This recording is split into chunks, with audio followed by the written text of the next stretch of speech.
Welcome to LOA Today. Walt Thiessen and life coach Joel Elston here. Today is Thursday, December the 6th, 2018. It's 8 a.m. New York time, 5 a.m. Los Angeles time, 1 p.m. London time, and in Sydney, Australia, it's lunchtime. So hello, everybody, wherever you are in the world. Thank you for tuning in if you're listening live. Thank you for tuning in if you're listening to the recording. Either way, thank you for tuning in. We love you. We appreciate you guys, and we love all of our wonderful members of our audience who we are hearing from more and more, and we're enjoying that fact. And we're hoping to hear from more people today because we're doing yet another live stream to the Facebook Law of Attraction Changed My Life group. And this is going to be another Q&A. We're going to try to invite more and more people to, bring their questions or bring their commentary or, tell us about what's working or what's not working. And we'll use our expert of the day, Joel Elston, to give you the answers to life, the universe, and everything. Are you a Douglas Adams fan, Joel? I never really asked you that. Not that I'm not. I'm just not that familiar. I'm just lightly familiar. Oh, okay. So you didn't read the series of books or anything like that. So that's fine. That's no problem. No. But it just seems like it would be appropriate because you do know everything. Well, it seems like that sometimes. Yeah, I have a lot of. Somebody asked me a question, then I random answer to it, and it they just laughed. They said, "How would you even know that?" It was actually a question about pet CPR, like animal CPR. Okay. And, I'm like, well, I just happen to have an answer for that, and they laughed. And, well, because I've worked with so many people in life, they're going through different. I just get these random experiences that I'm always shocked how they come back. And one of the things that's really big in the Richmond area is these people who do like dog walking. There's an app for that where you can have somebody come walk your dog. Okay. And brilliant idea. Of course, I didn't think of the app part. Right. But one of the qualifications in training is you have to have pet CPR. Well, wow. And so there is a way to get your pet CPR certification online with videos for $14.95, if I remember correctly. So the fact I knew that just blew my client away. I said, well, are you like, he was trying to figure out, are you hooked to Google or something in your head? Or that's crazy. Which is not actually all that far away, to be perfectly honest. But it's cool, I have to say. Yeah, well, I've been, and I would be the first one to sign up for that. I probably would too. I mean, it depends what the strings are attached. But if the strings aren't too cumbersome, yeah, I'd probably sign up for that because I always want to be asking questions of Google or investigating or researching or whatever. So yeah, I'd be with you on that. I have random questions. One of the things that I've ordered that I'm usually one of the first adopters on to different type technology, and I don't always use it, but Amazon has their Alexa or their Echo format is they have a mobile one coming that's going to sit on your dash of your car that integrates with home and everything else, and I'm on the beta testing group for that, so mine's going to be arriving any day. Mm-hmm. So I will be able to literally, as I'm spending my day, it connects with your phone. It has all this interaction. So, I could be hooked up and I just can't wait for all the options that are going to be available to me. And you could have one more opportunity to piss off your adopted son when he wants to know what time it is. I love that post that you did, by the way. Oh, yeah. It's one of those things that,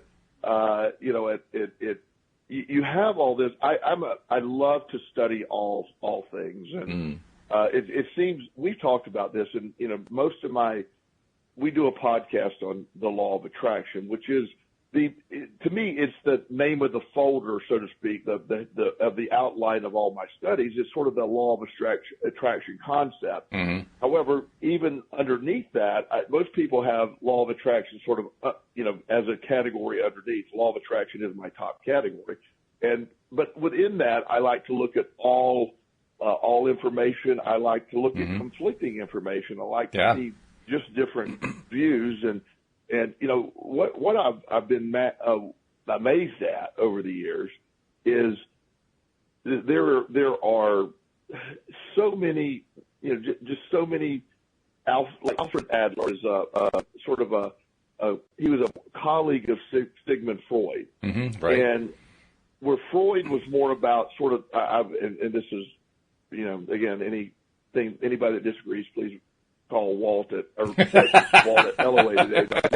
But Freud was more of a sort of like stuff has happened to you, and that's why you behave the way you do. Right. Where Adler was more about the development of the individual personality and understanding and accepting the sort of the inner consciousness or the interconnectedness of all humans. And so and it's funny how it's just years ago for our audience that are old enough, when the VCR first came out, the Betamax, Sony Betamax was the same technology but a little better. But everybody adapted or adopted the VCR format, which is a bigger, more cumbersome tape, not as good as quality, but it's the one that became the what everybody chose. It became sort of the mainstream. Right. And it's not better. It worked fine. It worked fine for a period of time, and neither are of today's standards. But right. It's sort of, I look at that, why did Freud's techniques or beliefs tend to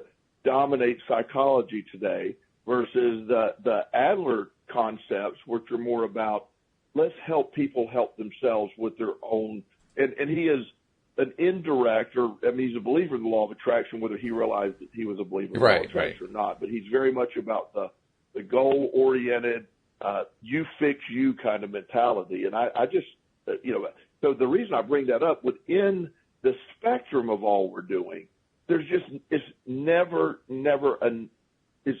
always something to learn, always something to grow toward. And I find so many supporting concepts that I love learning. I love all that comes with that. And I can imagine it's pretty obnoxious to some people as well. Probably. There goes Joel on a tangent again. Yeah, I'm good with that. Yeah, that's all right. That works out okay. And all of this is kind of a lead up to say what we start off by saying with today's show, and that is this is an opportunity for people who are listening live to the podcast as we're live streaming it. Obviously you can't do this if you're listening to the recorded version, but if you're listening live, we want you to comment and add questions and so forth, because Joel is great at answering these questions. I even have an answer once in a while. And, we'd love to be able to help you out with what you're trying to deal with in your life. So if you're tuned in and wanting to listen to what a couple of older guys have to say about the law of attraction, put a question into the comments section. We'd love to address it. To your point, Joel, my view is the law of attraction is life. And I say that because we have been taught by Abraham and by others that the law of attraction is one of the three universal laws. It as far as they can tell, it applies everywhere in the universe, not just here on Earth and in our little solar system. It applies in every single aspect of life. And so the way I look at it is the law of attraction is just part of life, which means that when we do when our topic is the law of attraction, our topic is life and every aspect of life. And if that includes, thinking about putting little computers into our heads so we can Google, that's part of the law of attraction. And if it's about talking about a long dead psychotherapist, that's law of attraction. It's all part of the whole thing.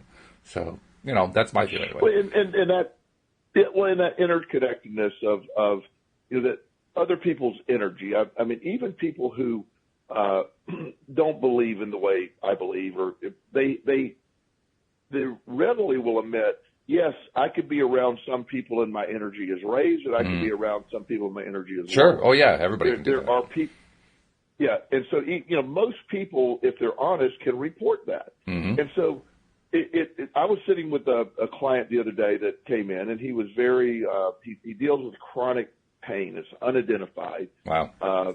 He's been placed in the big category of fibromyalgia, but oh, yeah. Even the doctor that diagnosed that just said it's just sort of a catch-all for this because I don't have any other name for it.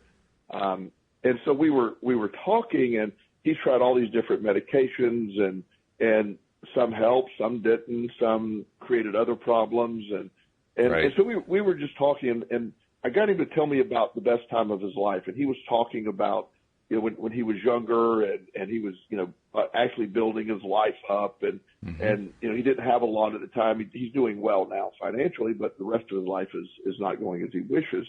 And so, but as he was talking about this time when he was building his company and building his world, and facing the challenges and not knowing whether he'd pay the bills tomorrow, the pace of his speech increased, and he leaned forward, and he got really excited just describing of all that he went through, and obviously a great time of his life. And so I stopped him right in the middle when it was just really clear. He was very enthusiastic. I said, without thinking, how is your pain right now? Oh, and he stopped and he goes, it's not here. Mm-hmm. I said, yeah. I said, see, you are focused, and that gave him that concept. So the problem is you've achieved and you stopped achieving. And he actually told me, he says, it's funny, until I started telling you that story, I always viewed that portion of struggle in my life as a negative time. But he said, as I'm looking at it, I'm like, no, it's not a negative time. It simply is it's amazing that we got there. And I was excited during that time. I had a great life during that time. And and so that showed him that during that time of growth is when he felt the most alive. When he's sitting there with just nothing to grow toward, his life hurts. It physically hurts. And that was he knew he needed to engage. So he started a couple new projects. He's getting to be his old self again. He said his pain's greatly reduced unless he, of course, thinks about it. So the point of that is that energy, that thought process has a great effect on how we feel. Right. And he is in charge of that. Traditionally, a lot of people would say, well, you're just depressed. Well, okay, in a big spectrum, maybe he is, but it's not a medical depression or a clinical depression as much as a situational malaise, so to speak. And when you get caught up in that negativity, it just brings on more negativity. But just being able to figure out how to tell your story with excitement changes that. And that's a really big tool you can use with people and yourself when you find yourself in that void, the woe is me mindset. Yeah, sure. In fact, I think that was also a Mike Dooley quote today. I think it was in today's, he sends out those notes to the universe, or notes from the universe, rather, in an email format. It goes out, I think it's 5-6 days a week, something like that. And today's message was something along the lines of, when you look back on your life, isn't it amazing how almost everything that you see is positive? There's much more positive than there is negative. And it's true for everybody. Isn't that an amazing thing? And it is an amazing thing. First, it shows the power and endurance of the human mind and the human spirit. But secondly, like you point out, it's all about how you're looking at it. And over time, because of the growth that happens, we look back and realize, wow, a lot of good stuff happened. We don't say because of all the growth that happened, but that's what it all adds up to. Yes. And part of what you're describing, and I forget the name of the book, but there's a gentleman who wrote a book, and it was, if I think of the name of it, I'll share it as we go. But the concept of the book is he started just from a factual standpoint. A lot of people, when you tell the story of today's society, of where we're at and what we have going on, we generally view these are dark times. Things are bad right now, and he's pointing out just the raw facts. Violent crime over the last 20 years is drastically reduced. People dying of various diseases have been drastically reduced. The number of people that are without food or without good drinking water has been drastically reduced. Now there's areas that we've fallen on the wayside as well, but the overall trends are for improvement. The idea that we are in a better place than we were even 50 years ago is just factually accurate. But the narrative, we must return back to the good old days. Well, we're in better days than the good old days by most metrics, by most measures, and that's important. And that's how you tend to look at it. Like I said, I see much more positive out in the world, in real life world, than I do. I see much more positive. I see negative. Then and if I were to turn on the news, they are a deliverer of nothing but negative news, and that's becomes a reality, and that's what people believe happened. That's where the law of attraction comes in. You get to view what you want to view. The filter you wear determines what you see. If you're filtering for positive, there's a bunch of positive out there. There is. Even among the negative. I mean, we always... we have this tendency to say that we don't want to talk about politics, and then we talk about politics. But when I look, for instance, at the Trump situation, and particularly the Russia investigation, I had a conversation yesterday with somebody about this, somebody who's really troubled by everything that's going on, and I found myself, I didn't even give this any thought, I was just saying it. I found myself saying, everybody's so upset about what's going on, and, there's negative stuff going on, but I compare this to like Watergate, because I remember Watergate. I think you do too. When Watergate was going on, it not only felt dark, but the movies feel dark. I mean, because there were movies about what happened at Watergate, right? There's All the President's Men. Now there's the Post that came out, which is pre-Watergate, sort of like the prequel to Watergate. And there have been other movies as well. And they're all like spy versus spy, very dark, spooky music playing in the background and so forth.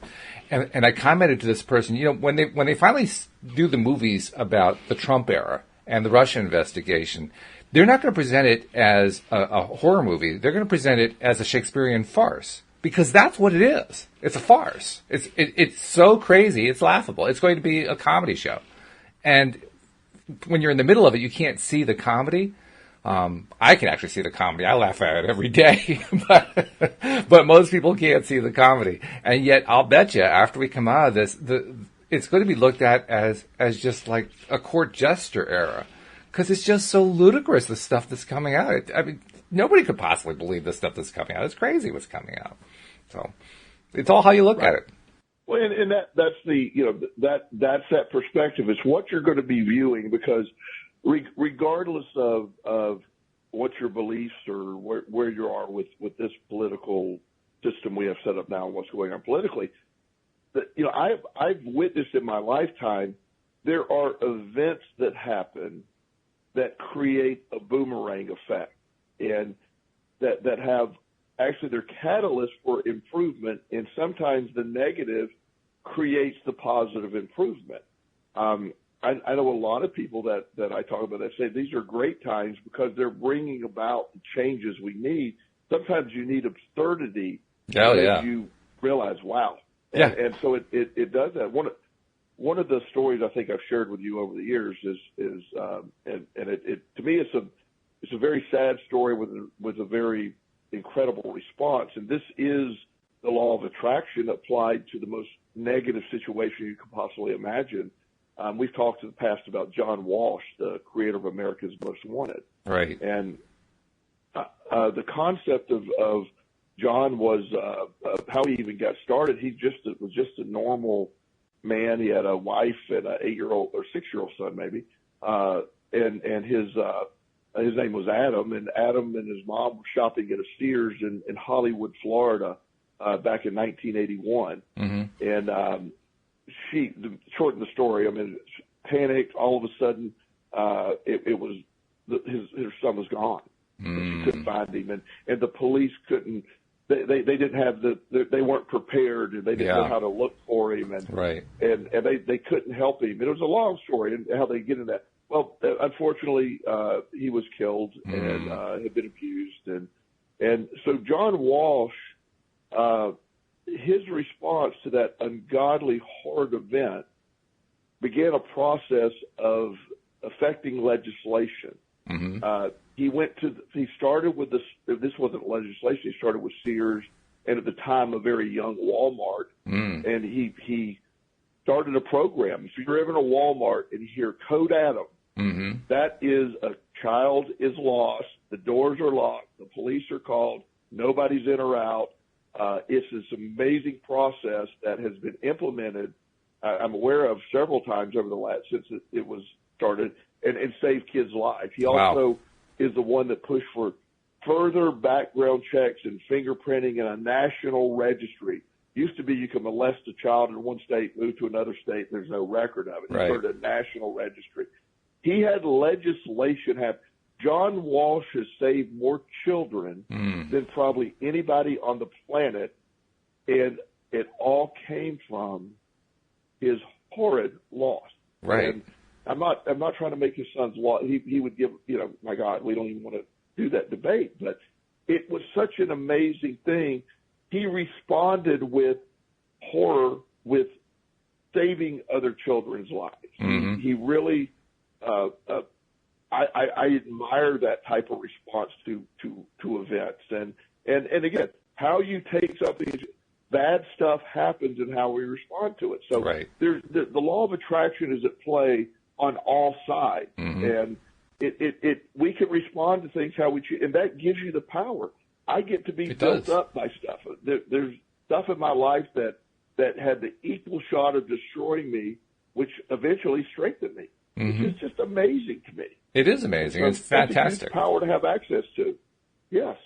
The good news is it doesn't have to be a traumatic event. It doesn't have to be something as catastrophic as that in order to be a springboard. I discovered that just this past week with the medical issues my wife's been going through, because we ended up getting what was an inaccurate diagnosis. One of my co-hosts described it as malpractice, but we got an inaccurate diagnosis that was kind of an off-the-cuff one, and found out a couple of days later, no, it was wrong, and what's actually going on is much more treatable and much less scary than what was originally told to us. And so, all's well that ends well, as they say.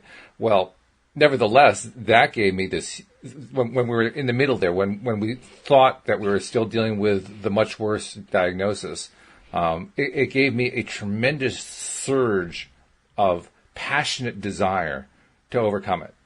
And to just, well, this is my wife we were talking about, because the worst diagnosis would have been just a horrible impact on her life and a shortening of her life and all that kind of thing.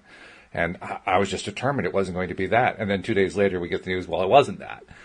But that surge of passion served me in ways that I didn't expect. First of all, it got some really quick results, because it happened within a couple days that we got the better news. Secondly, it kind of got me off my schneid, so to speak. It got me to start taking some steps that I hadn't been ready to take before, that I really needed to take, but I just hadn't been ready to take. It's like, no, I can't keep waiting on this kind of thing. And I even told you just before the podcast, I have been a person all my life who never wanted to really join a gym. Well, I also know that I'm in horrible physical condition. It's not like I'm, deathly ill or anything like that, but I could really do a lot to get myself in good condition. I finally found a local gym that I can afford. Most of them are pretty expensive around here, but I finally found what I can afford, and I think I'm actually going to go join a gym. You practically fell out of your chair when you heard that.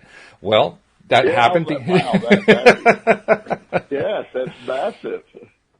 So that became a springboard for me to make a very, very positive change out of what could have been a very negative situation. But the point being, it didn't have to be really negative, and it wasn't. It actually turned out to be a fairly manageable situation. So it can be anything. It's like Abraham talks about how we live in a world of contrast, and we dip into the contrast, and then we come shooting out with this new rocket of desire, as they call it. And that's exactly what happened. I developed in that one incident last week, I developed more passion than I'd experienced in the last year, just because I dipped into that contrast. And, things happen when you do that. Oh, by the way, before I go further, I want to make sure, we haven't said anything in a few minutes, and we haven't had any comments or anything, but if you're listening to the live stream of this, the main purpose of this is to answer people's questions. So we haven't gotten any questions, so Joel and I are talking about law of attraction related stuff, but feel free, if you're listening to the live stream, to just put a question into the comments section here in the Facebook Law of Attraction Changed My Life group, and we'll be happy to address it, or maybe just have a comment about what we're talking about. But meantime, we'll just keep going, because Joel and I can talk forever. We've done this for a number of years. Yeah, and there are countless stories of people who have experienced growth events. Mm-hmm. There's a term that I always try to help people understand. There's a growth mindset. There's a victim mindset. Mm-hmm. And when things happen, your response is going to be usually one or the other. Right. And sometimes both.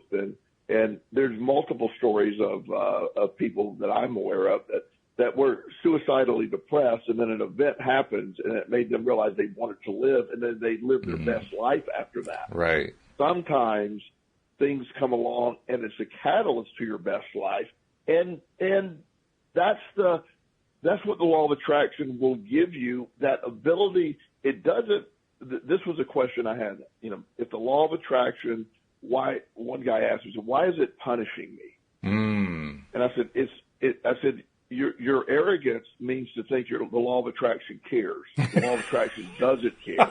I never heard of that as arrogance. Yeah, well, I needed to get through to this guy. So it's your arrogance that makes you think you're being punished. I said the law of attraction is just responding to what you put out there. So you're whining about what you're putting out there, and it's responding. So some people, that sounds a little negative, some people, but some people really need to be sort of rattled that way because, and it does help with that personality type to sit there and look at it that way. So you're right. And he did. He came right back with it. He said, never looked at it that way, but you're correct. My mindset's creating this. It's not the law of attraction. So the law of attraction creates nothing. It fulfills orders. It doesn't create orders. It fulfills orders.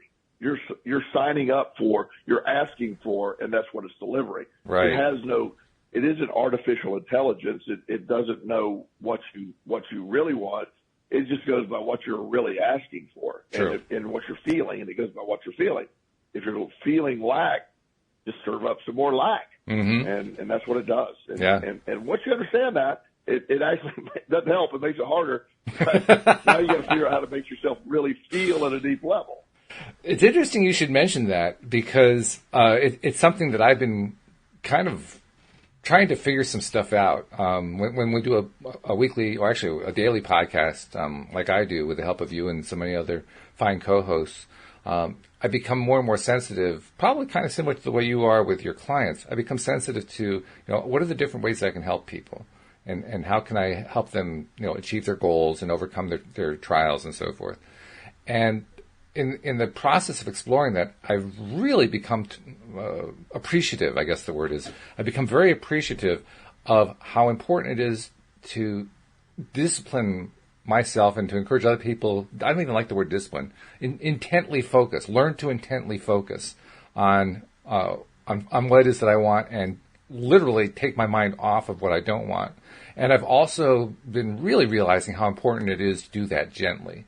Because, you found a particular situation where the guy kind of needed a little bit of a 2x4 to the side of the head, so you gave him that. But much of the time, we are our own worst critics. We're downest on ourselves. We're more down on ourselves than on anybody else. And that's the part that made me realize we need to kind of be gentle on ourselves. We got to kind of cut ourselves some slack. Okay, so I've been focusing on the wrong stuff. Doesn't mean I have to beat myself up about it. It just means I have to change my focus and focus intently on what I want.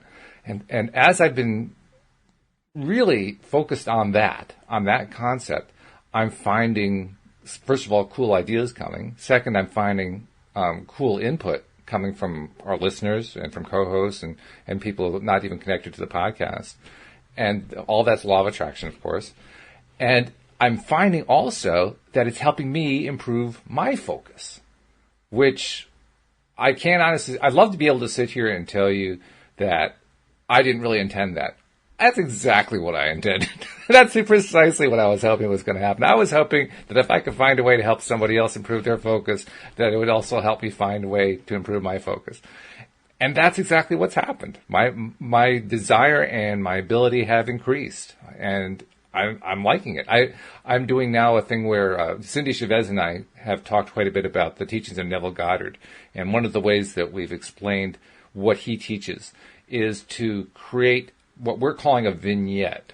A vignette being like a 5 to 10 second little video image that we create in our minds about what it's like immediately after X, whatever X is that you're trying to attract.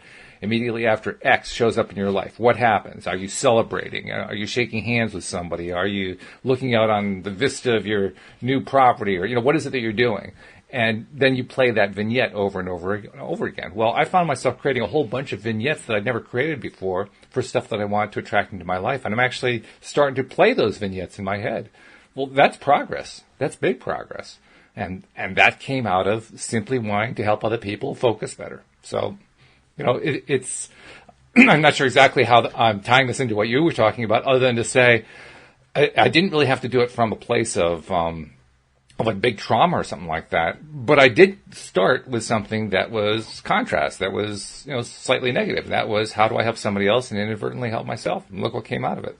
Well, and that, the you don't, as you said, you don't have to have these horrific events. You don't have to have a John Walsh experience. Yeah, right. To go do great things.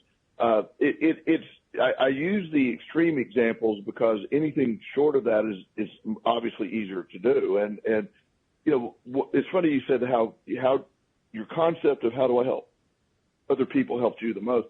One of the tools that I use, and I forget which guru I got this from, but it certainly wasn't my idea. But the concept simply was, if I asked the question, what do you want? What, you've certainly told me what you don't want. Right. And oftentimes the hardest question for newer clients to answer is what they want. And so I said, well, in the meantime, and it's okay not to know what you want, but you certainly have unintentionally have attracted all the stuff you don't want. So right. One of the most effective ways to help get you to where you need to be, if you don't know what you want, find somebody who is clear on what they want and their passion, and something you agree with, obviously, their passion, and help them achieve it. You go help them achieve their passion, and along the way, your passion will come your way. That's a good point. That because you're in the mindset of doing it. Yeah. I've watched empires built by doing that. I've seen people hop in helping other people. It's one of my great success stories, and this wasn't at my direction. Somebody else had told this guy to do this. But a gentleman in Atlanta had lost his company, and he had a sort of a tool and die company and making stuff, and he lost it. He didn't really know what to do, and somebody said, well, find somebody who's on a mission and help them do that. Well, one of his buddies had just started this pizza shop. And, pizza shops they're all over the place. And so he said, well, he went to his buddy, and his buddy said, I want to help you. I know you've spent your life doing this. You and your dad wanted to do it. And the guy said, I can't pay. And he says, well, right now I don't really care. I want to help you make your mission. Long story short, through a chain of events, they started a small pizza chain that ended up selling and doing very well. They got wealthy off of it.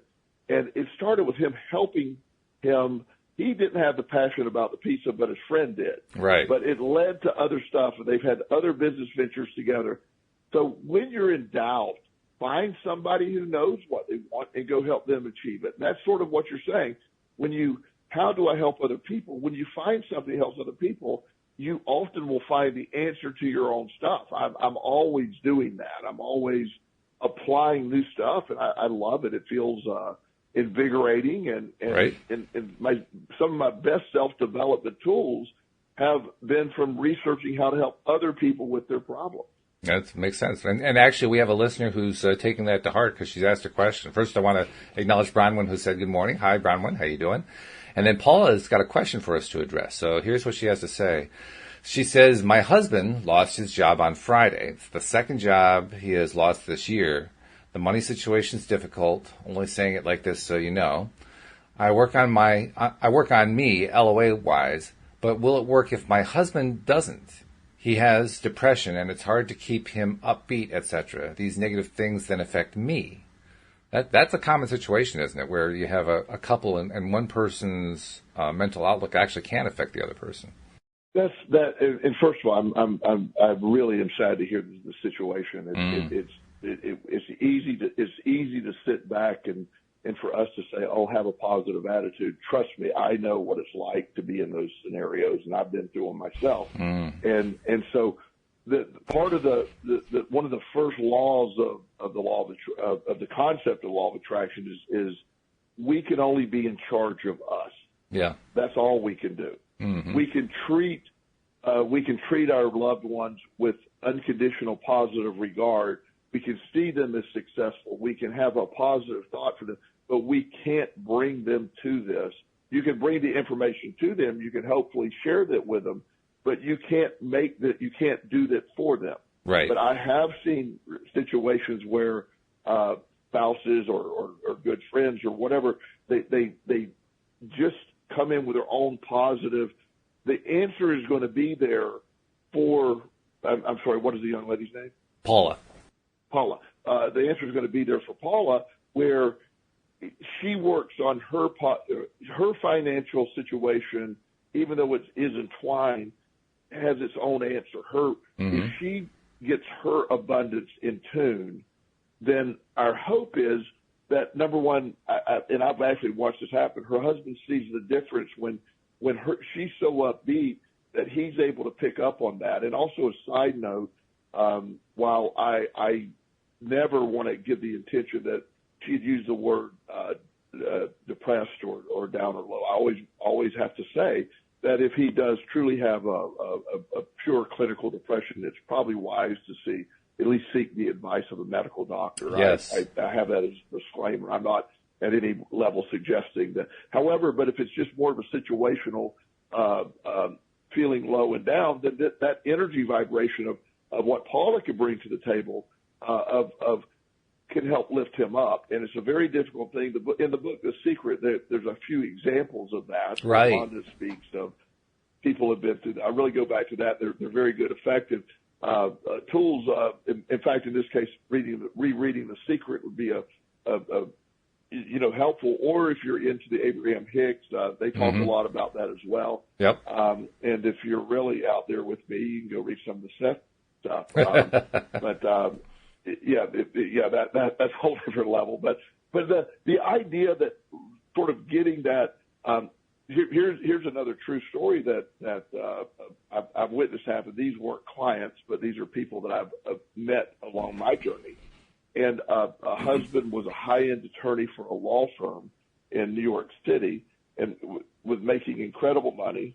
The wife, they're a great family. They were doing really good things. And well, the husband got into the middle of a political situation and really sort of became, however we got there, he ended up losing his job and lost a lot of prestige. Wow. Well, they were, they had a lot of money, but they were used to spending a lot of money. So quickly the money they had saved up was starting to, so they were living in a lack and there's it's hard to find $1 million a year jobs. They right. grow on trees.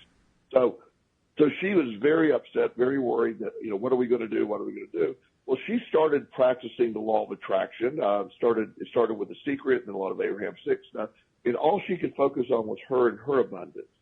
Well, one of the things she did for fun was she had helped a friend. They would do catering for small events. And I don't quite understand it, but they would throw these parties for these wealthy families, like their little girls. They would have these tea parties, but very high end. She started doing that more and more for money, and then it turned into a mini catering service. And wow, her business started to take off. He became the business manager there. They ended up having multiple locations throughout the United States. They franchised it, and it again, she's the one that started the abundance and brought him to. You can't fix anyone else with the law of attraction, right? But you can make your life attract others to the concept. And when I say that to Paula, I beg everyone to understand. I'm not saying it's easy, and I'm not minimalizing where Paula's at. It is a very difficult time. I have been through some very dark times financially, and I hated when somebody would say, "Oh, well, it'll get better." Even though it did, I don't want to act like I'm minimalizing what this goes through. It is a very dark time, but when you're able to pull yourself out of the darkness, focus on your abundance, and that, my hope is Paula's husband will come on board and see where that goes, or minimally Paula's direction sort of lifts both of them out of the darkness that they're in and gets them to that next level. But I can't predict how it goes, but I do know that worrying about it and focusing on the negative side of it will certainly bring more of the stuff you're not wanting in your life. I do know that factually. Yeah, oh yeah, definitely. In fact, I think she knows that too. I could just tell from the way she was writing that. I don't know what her husband knows about his own situation, but I'll throw this out because this is what happened with me and my wife.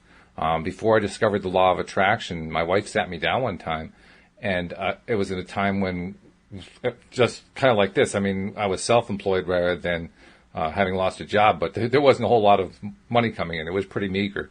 And, the debts were piling up and so forth. And Louise said to me, do you realize that most of the stuff coming out of your mouth these days is negative? And I denied it.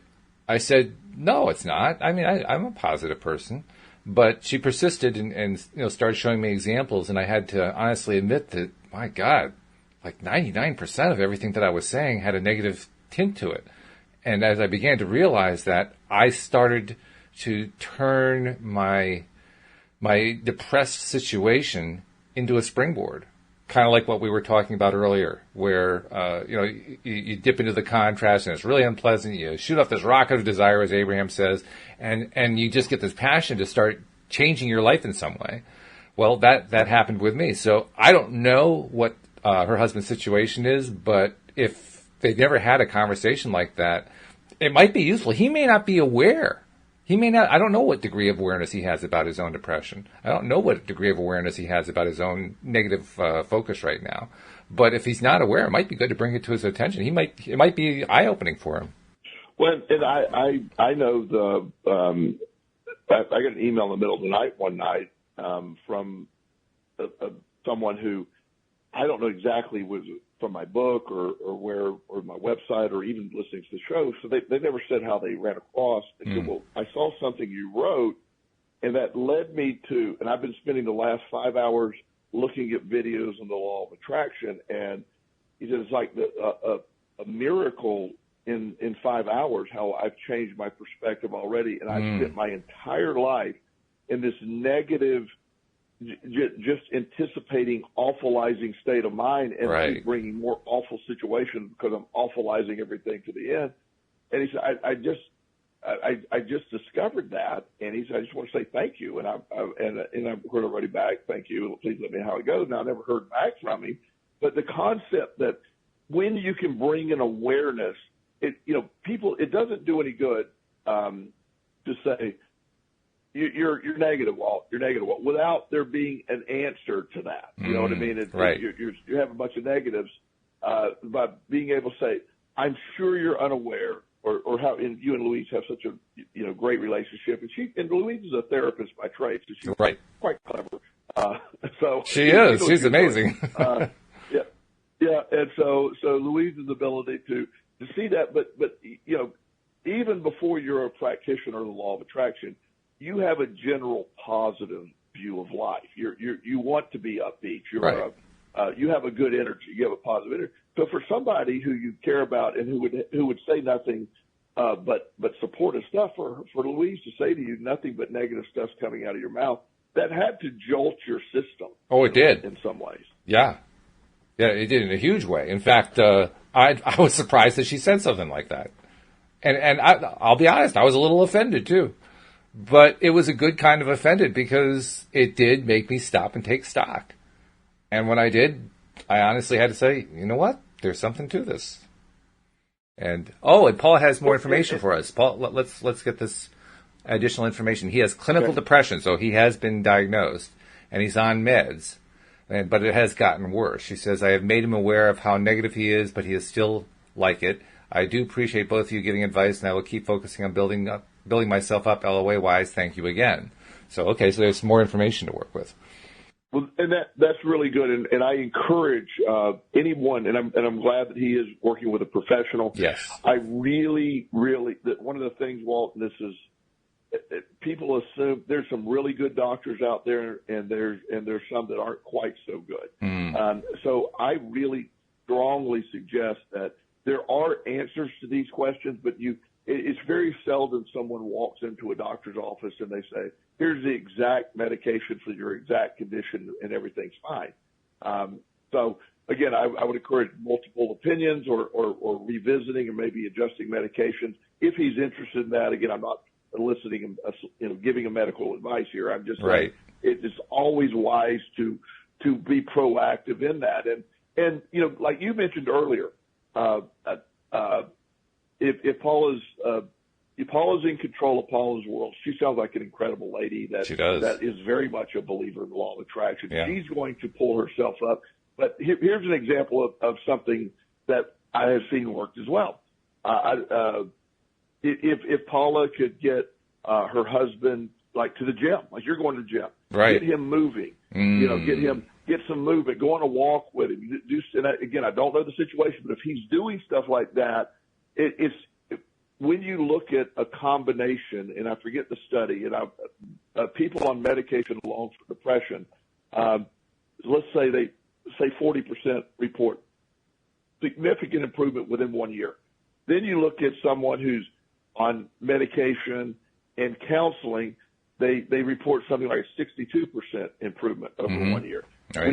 When somebody's on medication, exercise, and counseling, it's something like 78% report of an improvement in 1 year. And so it goes up, and there's similar numbers even when as long as the movement piece, because the body and the brain needs movement to do that. It goes as far as what we eat. Right. A lot of our antidepressant chemicals in the brain actually are built in the gut. There's a lot of stuff like that. So I get excited. And I think that Paul is showing us, and I think that's what her intuitive question is here. His depression, losing the jobs, is probably from the depressive mindset. Right. It's hard to keep jobs and be depressed because that depression feeling, clinical or not, is what the law of attraction is picking up on. And that's where people in depressions get stuck in downward spirals. Exactly. So, but just like she said, at the end of the day, her control is only over her immediate thoughts and feelings. And I really have a deep hope that helps continue to lift her husband.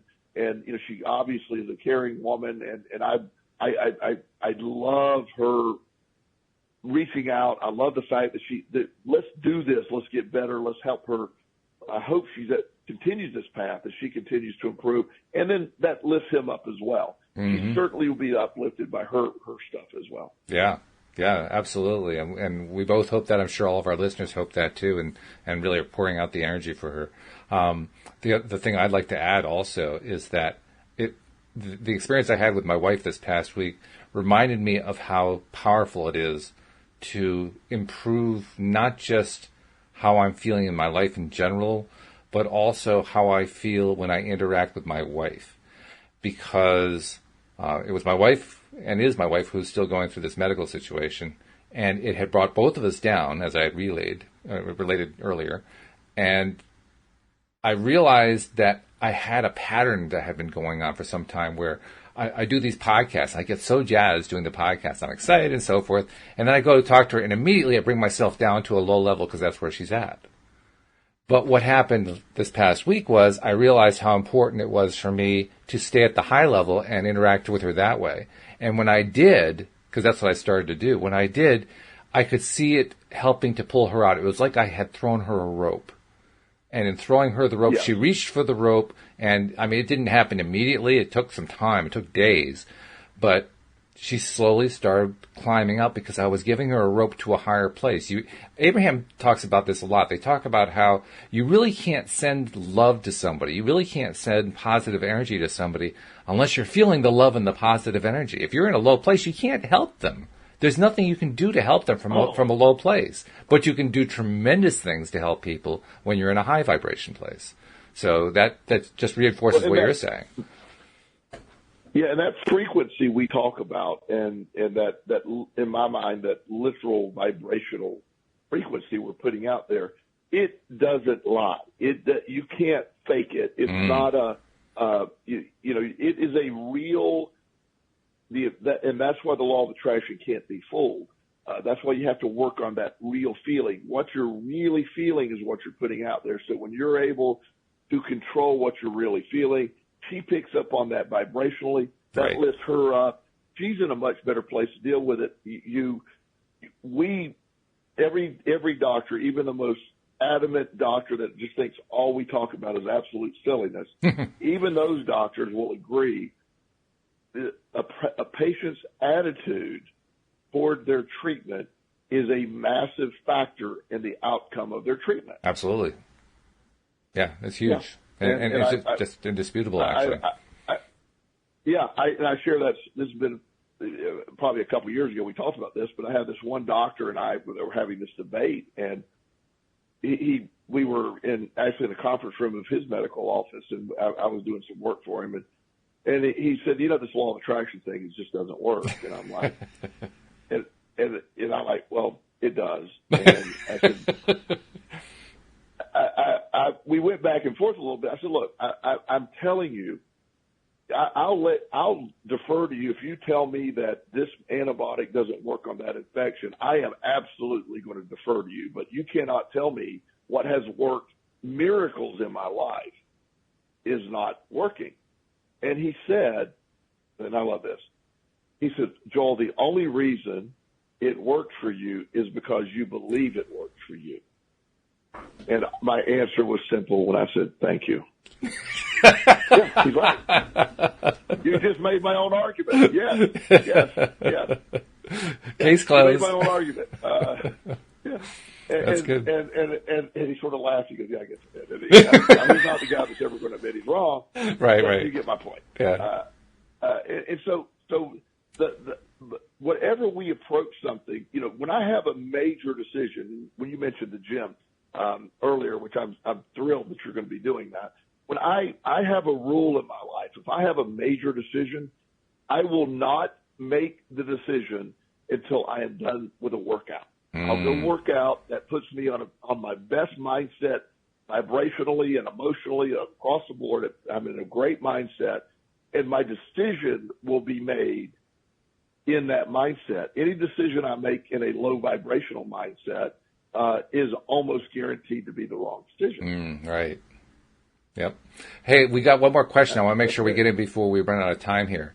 Shireen posted something, and she's posted something about this previously. We've tried to help her, but she's still struggling. I can tell based on what she's writing.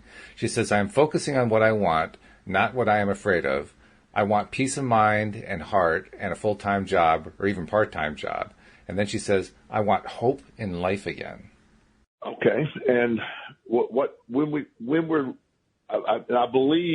I believe her when she says she wants those things.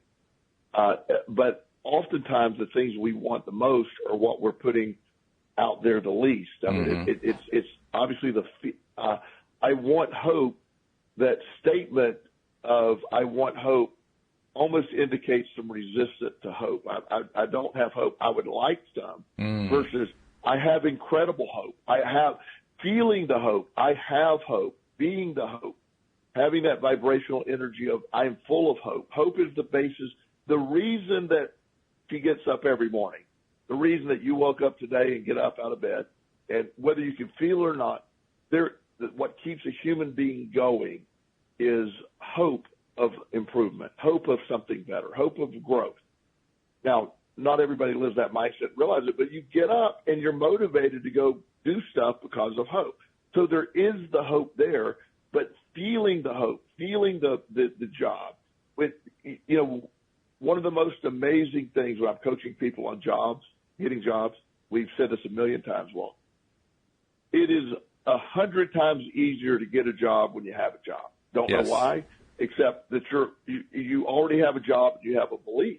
So when you desperately are needing a job, you're putting out that energy. So by focusing on not so much what you want, because when you suggest I want that, you are suggesting that you don't have it. Is that clear? Am I saying that where it makes sense?